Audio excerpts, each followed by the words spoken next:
নমস্কাৰ, দেখি ভাল লাগিছে। খাবলৈ মন গৈছেনে আপোনালোকৰ? খুব টেষ্টি হৈছিলে খাবলৈ। আজি হাঁহৰ কণী বনাইছিলোঁ। কেনেকৈ বনালোঁ চাওকচোন।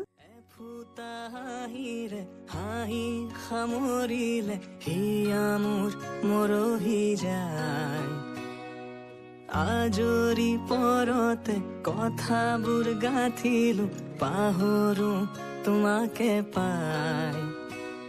মৰম কি এনেকুৱাই, মৰম কি এনেকুৱাই।